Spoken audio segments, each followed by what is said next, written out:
I've been noticing something interesting recently with the brony community. A lot of times I sit down and watch other people do reaction videos to episodes, and at the end of the day they seem to enjoy what it is they've watched. Then within the end of the day or the next 2 days or so, sometimes within a week maybe, we come along and we have the analyst community videos.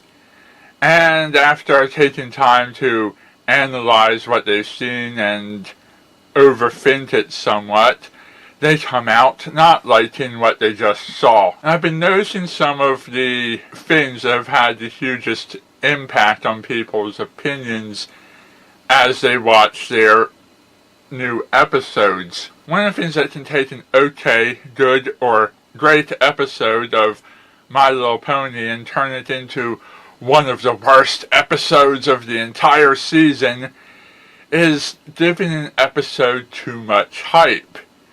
And I think this is what happened recently to the Equestria Games. The Equestria Games got hyped up since Season 3 and throughout Season 4, and it gave the community a lot of time to think about what they wanted to see in the games. They started making little lists in their heads about what they wanted to see happen and how they would have written the episode.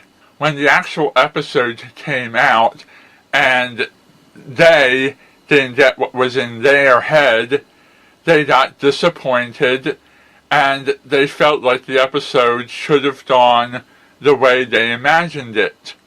People were upset for not seeing more Griffins, or Dilda, or Trixie, or Toto Pomel, who actually technically was in the audience, so she actually was there. But I think they got most upset at all for not seeing a wider variety of games. Now, yes, this could have been easily remedied by taking out that horrible, awkward song where Spike was trying to sing the Cloudsdale theme and he didn't know the words to the song, so he was just awkwardly making it up and failing as he went along. And they could have maybe put in the actual, for real, in canon Cloudsdale theme and then shown like a montage of different sporting events. But they didn't do that, and in the end what you have is an episode that was really only disappointing. To be perfectly honest, everything people hate about the Equestria Games is the disappointment that came from giving the episode too much hype. The episode itself was actually enjoyable and had a good moral at the end, and for a community that likes to say Spike episodes are the worst thing ever, it was actually finally a good Spike episode.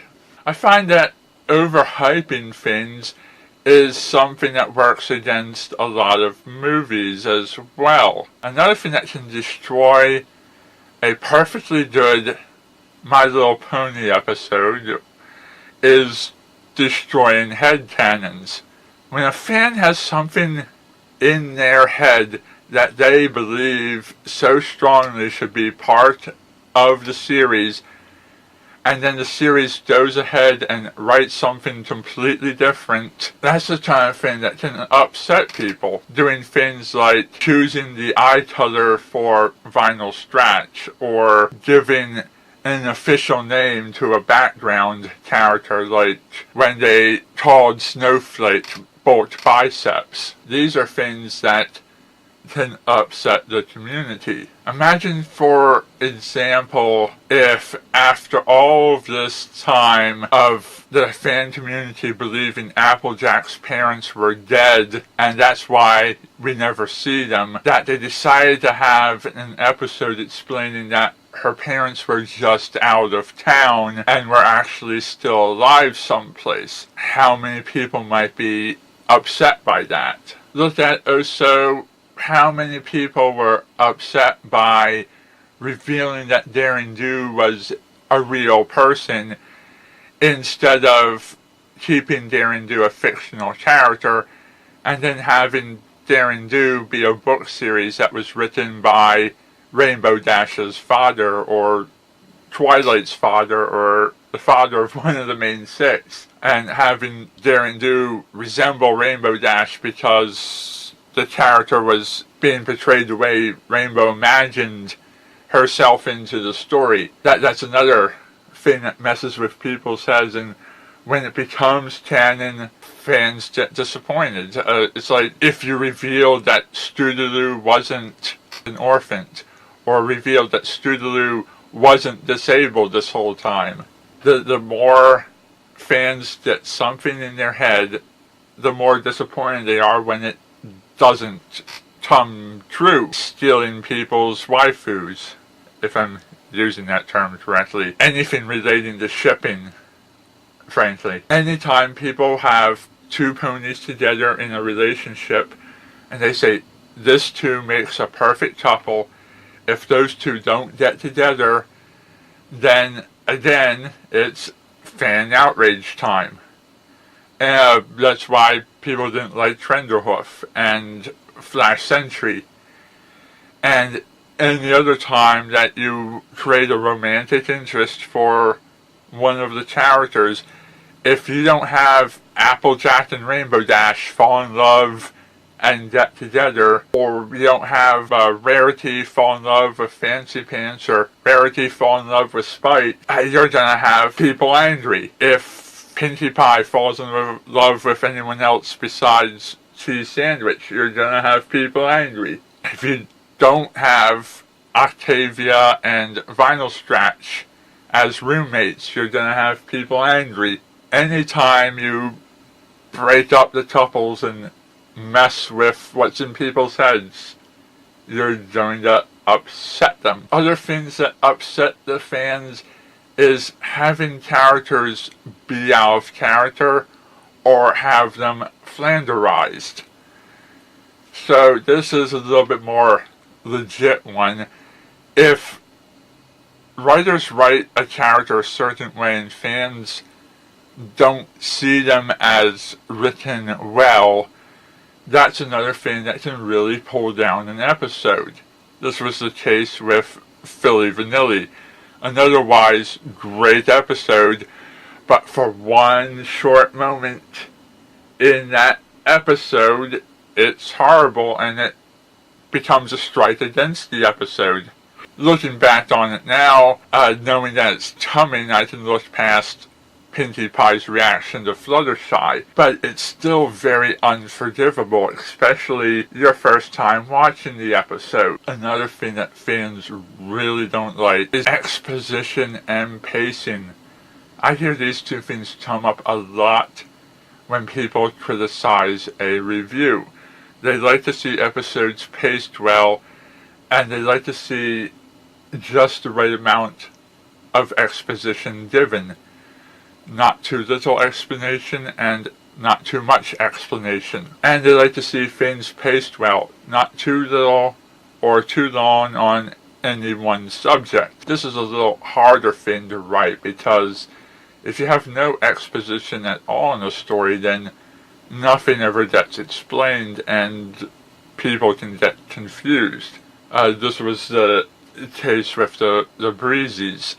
They either weren't explained enough or they were explained too much. People didn't understand how they worked because they were told a little bit of information, and that little bit of information needed more explanation, or it needed to be not explained and left up to our imaginations. Another thing that I hear Bronies complaining a lot about is the case of fan pandering and references. Anytime the show makes a reference to something that the fan community gets excited about, sometimes fans feel like that reference was put in the episode just for them and it had no other point in being there. Now this is a weird one for me because you would think that fans would enjoy the fact that the writers pay attention to the fans and give the fans what they want. You would think that the fans would be happy to see Derpy and Vinyl and Octavia and Bulge Biceps thrown into their episodes. It seems to be a matter of presentation. When you throw in the reference and it's there to be a reference and it sticks out, that's when the fan community seems to call it out for being pandering. When the reference is stuck in the background and you don't notice it the first time you watch it, that's when it gets to be an enjoyable reference. The other thing I feel with references is that a reference should be something timeless. It should be something that everybody knows and that everybody continues to know decades after the reference is over. Some things that you reference won't be around when these episodes are rerun 10, 15, 20 years from now. Another thing that I hear a lot in the community is what character is an episode focused on. A lot of times an episode's enjoyability can go up or down with fans depending on who is the focus of the episode. In something like Tradia or Castlemania, the episode tends to split the focus between all of the characters, giving them each a story arc. And this can be good or bad.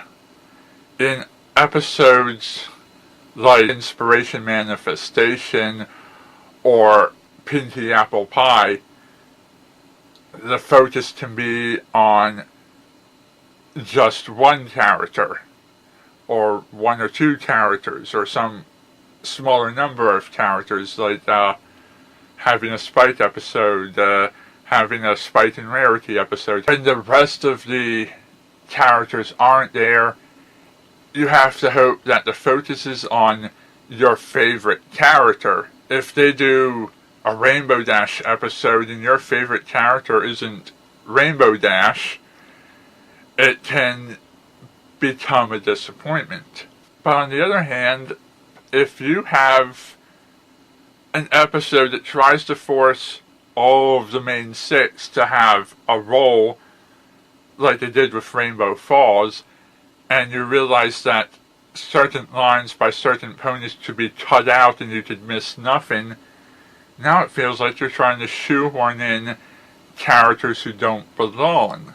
And the final thing that baffles me about these episodes, when it comes down to criticism at least, is should My Little Pony be slice of life or action fantasy? I've always felt that it worked best as both, and I never really understood why people want it to be one or the other. If people want a slice of life pony story, they can go watch Generation 2. And if they want an action fantasy pony series, they can go watch Generation 1.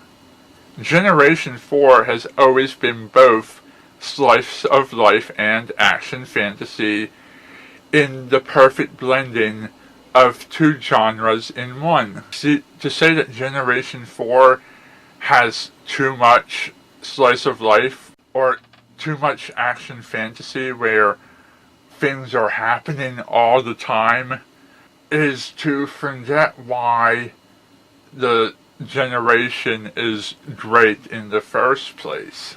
My Little Pony Generation 4, neither genre is more important than the other to this series, and we need to give both genres a chance to shine.